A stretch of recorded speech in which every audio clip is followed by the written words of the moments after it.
Saudara-saudara, di dalam nama Tuhan Yesus Kristus, bertemu lagi dengan saya Pendeta Novel Saragi. Firman Tuhan yang menyapa kita tertulis di dalam Injil Lukas pasal yang ke-23, dimulai dari ayat yang ke-44 sampai ayatnya yang ke-48. Namun ada baiknya kita bersatu dulu di dalam doa. Kita berdoa. Bapa di dalam surga, terima kasih Tuhan Yesus buat karyamu, anugerahmu, bahkan keselamatan yang kau hadirkan untuk setiap kami. Satu kerinduan kami mau dengar akan firman.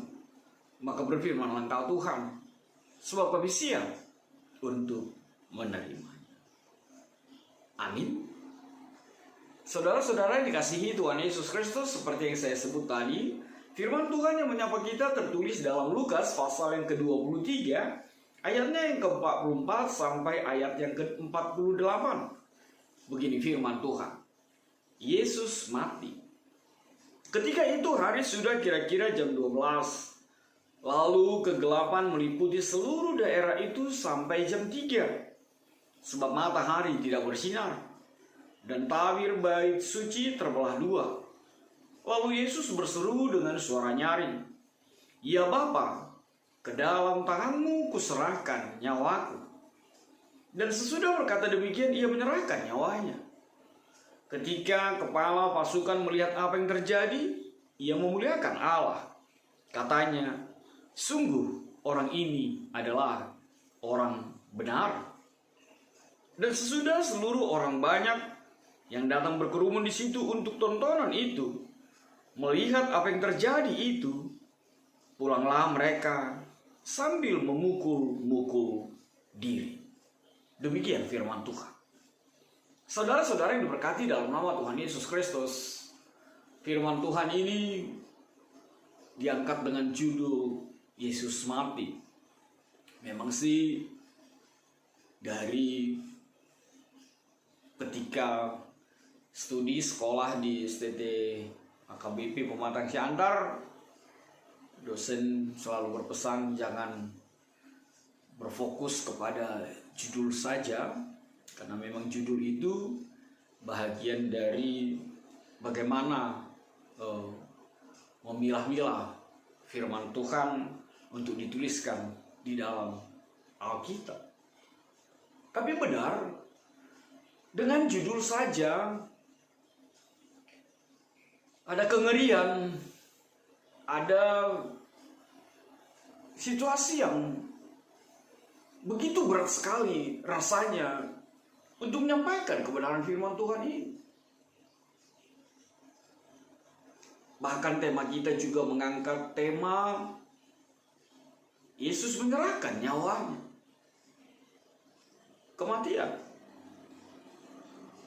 Kematian pastilah sesuatu yang begitu berat sekali untuk kehidupan kita. Membayangkan mati, membayangkan berpisah, membayangkan bahwa tidak ada pertemuan lagi. Semua kesedihan secara manusiawi. Tapi saudaraku, di dalam nama Tuhan Yesus Kristus,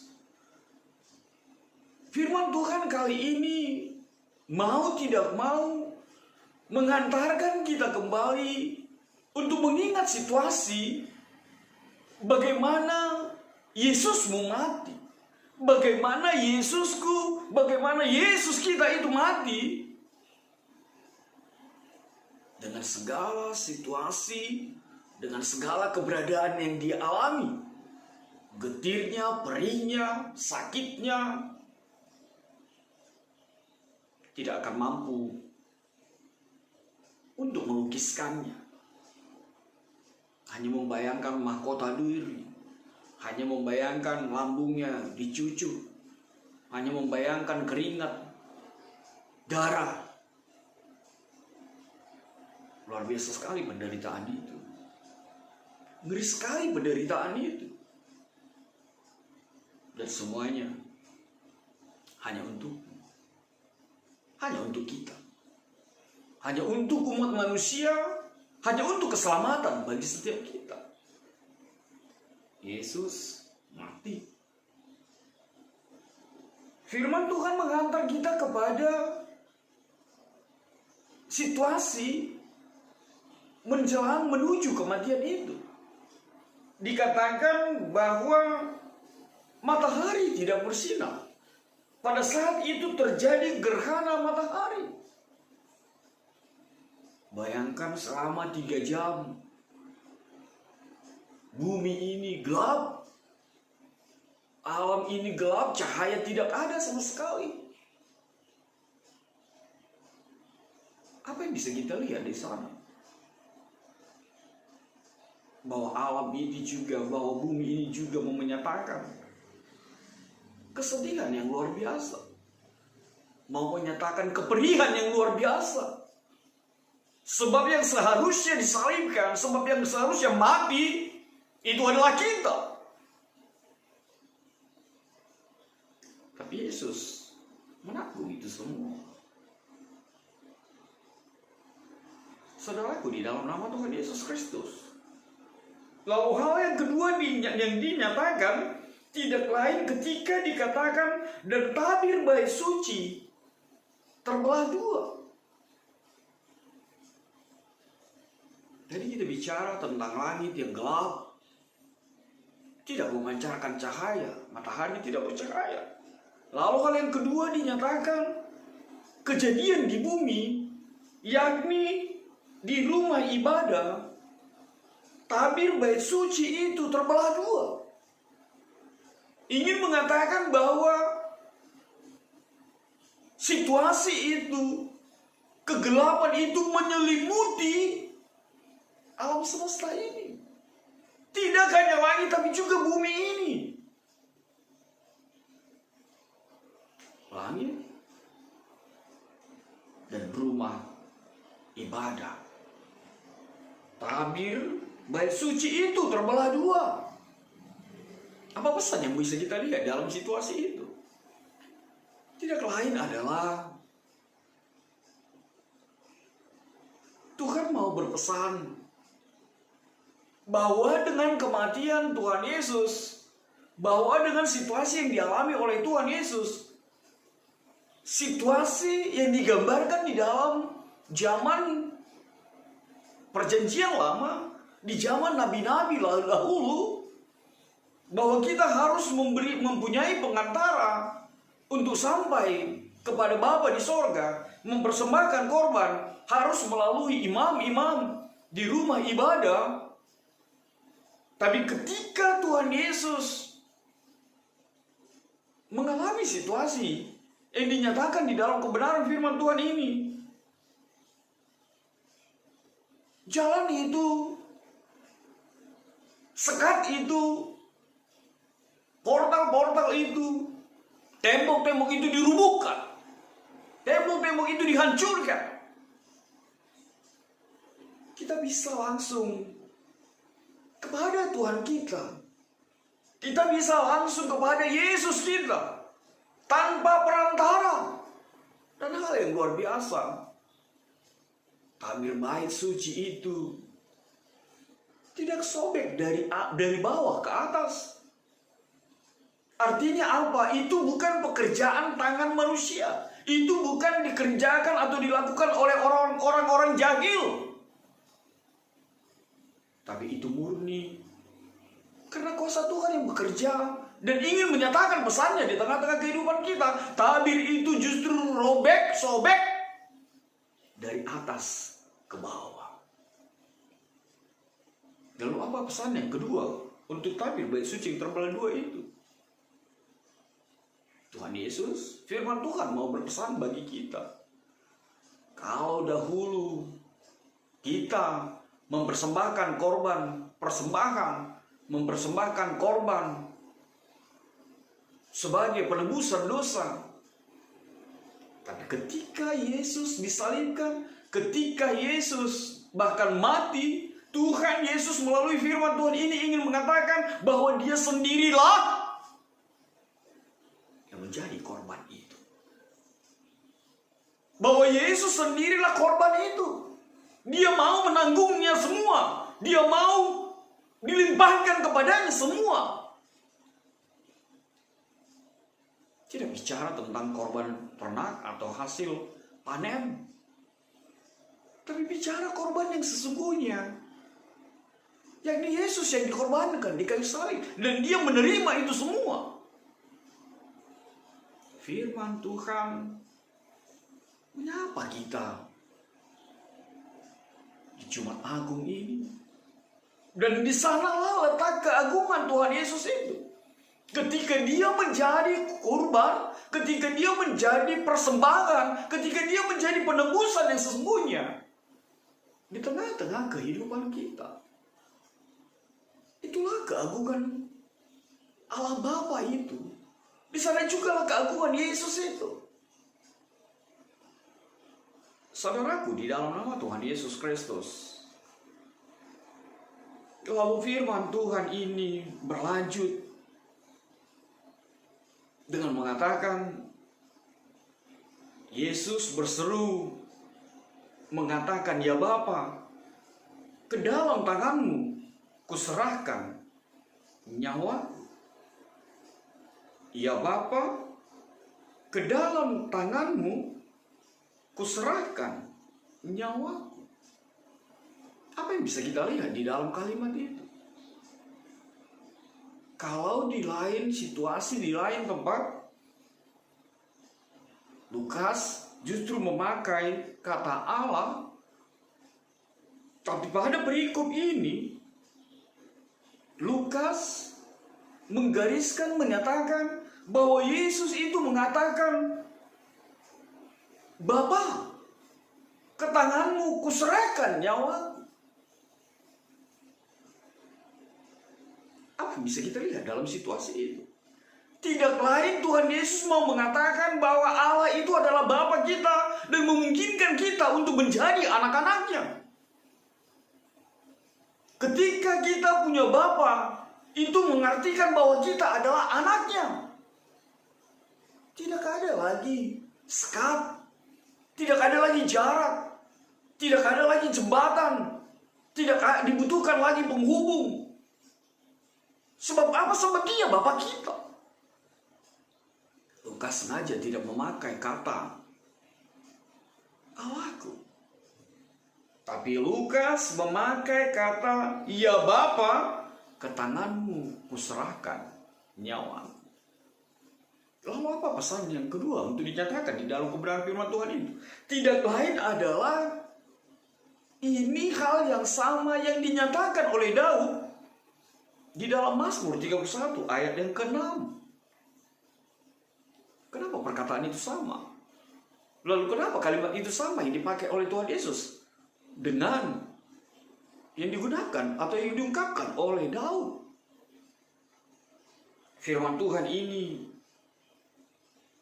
mau mengatakan bahwa Roh Kristus, Roh Allah yang bekerja di zaman perjanjian lama, di dalam kehidupan nabi-nabi, di dalam perjanjian lama, itu yang bekerja juga. Allah yang sama yang bekerja juga dari sejak zaman perjanjian lama, dari sejak para nabi sampai ketika kehadiran Yesus dinyatakan dalam kehidupan kita. Ya Bapa, ke tanganmu lah kuserahkan nyawaku. Saudaraku, di dalam nama Tuhan Yesus Kristus, apa hal yang ketiga yang bisa kita lihat di dalam kalimat itu? Tuhan Yesus mau mengatakan bahwa yang dibutuhkan di dalam kehidupan ini adalah penyerahan diri yang seutuhnya kepada Allah Bapa Sang Pemilik kehidupan ini. Maka jangan serahkan kehidupanmu kepada hal-hal di dalam dunia ini. Jangan serahkan kehidupanmu untuk kuasa-kuasa yang bekerja di tengah-tengah dunia ini. Tapi serahkanlah nyawamu, serahkanlah kehidupanmu kepada Allahmu. Sebab Dialah yang mempunyai jiwamu, hidupmu, dan rohmu ada di dalam karya Allah Bapa. Saudaraku, di dalam nama Tuhan Yesus Kristus, lalu hal yang luar biasa dinyatakan ketika kepala pasukan melihat apa yang terjadi. Ia memuliakan Allah. Katanya, sungguh orang ini adalah orang benar. Dia jelas bukan orang Yahudi. Kepala pasukan itu adalah orang Romawi yang tidak mengenal Yesus, yang tidak mengenal Allah. Tapi melihatlah, ada ungkapan yang luar biasa yang dinyatakan, sungguh orang ini adalah orang benar. Tidak ada kesalahan di dalam diri Tuhan Yesus. Tidak ada dijumpai bahkan senoktah pun kesalahan yang dilakukan oleh Tuhan Yesus. Bahkan tanda-tanda alam itu menunjukkan kemahakuasaannya, menunjukkan keagungannya. Mari kita melihat situasi itu. Bahkan kepala pasukan orang Romawi itu justru mampu mengatakan, sungguh dia adalah orang benar. Memang tidak pernah didapatkan satu kesalahan pun dalam kehidupan Tuhan Yesus. Maka ketika kita berdebat, ketika ada orang selalu mempersalahkan, bertuhankan Yesus, selalu mengatakan Yesus itu bukan Tuhan, atau apapun itu, seseorang selalu mengatakan, ya sudahlah, kalau menurutmu Yesus itu bukan Tuhan atau tidak layak disembah dipuji, coba cari kesalahan sekecil apapun di dalam diri, lawan bicaranya akan bungkam dan tidak mampu berkata apa-apa pun. Dan di sanalah letak keilahian Yesus itu. Tidak ada dijumpai kesalahan sedikit pun di dalam dirinya, tapi semua murni hanya untuk penebusan setiap kehidupan kita. Penebusan untuk setiap kesalahan dan dosa-dosa kita. Tidak ada kesalahan, tapi dia harus disalibkan. Dia harus menyerahkan nyawanya untuk sebuah kesetiaan kepada Allah Bapa di sorga yang mengutusnya, yang menghadirkannya di muka bumi ini. Ingat apa yang dikatakan oleh Yohanes 3 ayat 16 itu, karena begitu besar kasih Allah akan dunia ini, sehingga dia mengaruniakan anaknya yang tunggal, agar kita tidak binasa, tapi kita beroleh hidup yang kekal. Semuanya hanya untuk, semuanya hanya untukku, semuanya hanya untuk kita semua, agar kita tidak dimasukkan ke dalam neraka yang membakar dan mematikan seluruh kehidupan kita. Lalu yang terakhir yang bisa kita lihat di dalam firman Tuhan ini, benarlah apa yang dikatakan bahwa memang penyesalan itu selalu datang terlambat. Lihatlah apa yang dikatakan di dalam ayat 48 itu. Orang banyak yang datang menonton, yang berkerumun di dalam tontonan itu, pulanglah mereka sambil memukul-mukul diri. Memukul-mukul diri. Saudaraku, di dalam nama Tuhan Yesus Kristus, jangan sampai kematian menjemput baru Anda menyesal, baru kita menyesal. Jangan sampai orang terhempas dulu baru kita menyesal. Jangan sampai Yesusmu disalibkan lagi dan lagi baru kita menyesal dalam kehidupan ini. Benar, Tuhan tidak pernah mengatakan sudah terlambat. Oleh sebab itu, ketika kita menyesal, ketika kita menyadari kesalahan kita, dosa-dosa kita, hal yang terbaik adalah tinggalkan semua kesalahan itu dan berlakulah baik seturut dengan apa yang dinyatakan oleh kebenaran firman Tuhan. Bukan pulang ke rumah. Lihat kalimat itu. Lalu pulanglah mereka sambil memukul-mukul diri. Positifnya mereka sampai di rumah menangis, menyesali perbuatannya. Itu positifnya. Tapi negatifnya apa? Tidak cukup hanya berkata menyesal. Tidak cukup hanya berkata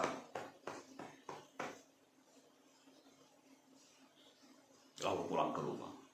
Sebab mereka adalah orang-orang yang sama yang menyatakan salibkan dia, salibkan dia, salibkan dia. Mereka melihat itu. Mereka menonton situasi itu. Lalu mereka menyesal. Maka saudaraku, di dalam nama Tuhan Yesus Kristus, biarlah penyesalan itu menjadi kekuatan bagi setiap kita. Menghargai setiap pengorbanan. Berat menghargai pengorbanan Tuhan Yesus sebesar itu. Mari kita mulai menghargai pengorbanan orang. Pengorbanan yang dilakukan orang terdekat di tengah-tengah kehidupan kita. Pengorbanan orang-orang di sekitar kehidupan kita, sekecil apapun pengorbanan yang dia lakukan, pengorbanan yang dia berikan untuk gereja, untuk rumah Tuhan. Hargai dia. Hargai, sekecil apapun itu. Ketulusanmu, kekuatanmu menghargai pengorbanan itu adalah anugerah yang luar biasa dari Tuhan Yesus. Jangan pernah berkata engkau menghargai pengorbanan Tuhan Yesus kalau perbuatan orang yang begitu luar biasa atau mungkin menurutmu sederhana yang dia lakukan bagimu itu pun tidak engkau hargai. Kita pendusta Islam. Maka sekali lagi, hargailah sekecil apapun bentuk pengorbanan yang kau alami di dalam kehidupan ini. Amin. Tuhan memberkati. Kita bersatu dalam doa. Bapa di dalam surga, terima kasih Tuhan Yesus buat kebenaran firman-Mu. Tuhan Yesus, terima kasih untuk segala sesuatu yang kami rasakan, untuk segala sesuatu yang kami alami di dalam kehidupan kami. Bahkan ketika kami mengimani Engkau-lah Tuhan, Juru Selamat kami yang sesungguhnya. Biarlah Tuhan Yesus, pengorbanan-Mu menjadi sesuatu yang begitu berharga, menghadirkan penyesalan, menghadirkan pertobatan untuk setiap kami dan meninggalkan dosa-dosa dan kesalahan-kesalahan kami di masa-masa lalu kami. Terima kasih Tuhan Yesus buat karya-Mu. Itu tidak mungkin akan kami bayar. Itu tidak mungkin bisa kami bayar. Tapi biarlah Tuhan, penyesalan, pertobatan itu menjadi langkah awal untuk tetap memuji, memuliakan Engkau, mengikutkan apa yang Tuhan mau terjadi atas setiap kami. Dalam kasih-Mu Tuhan Yesus, enyahkan virus corona ini. Amin.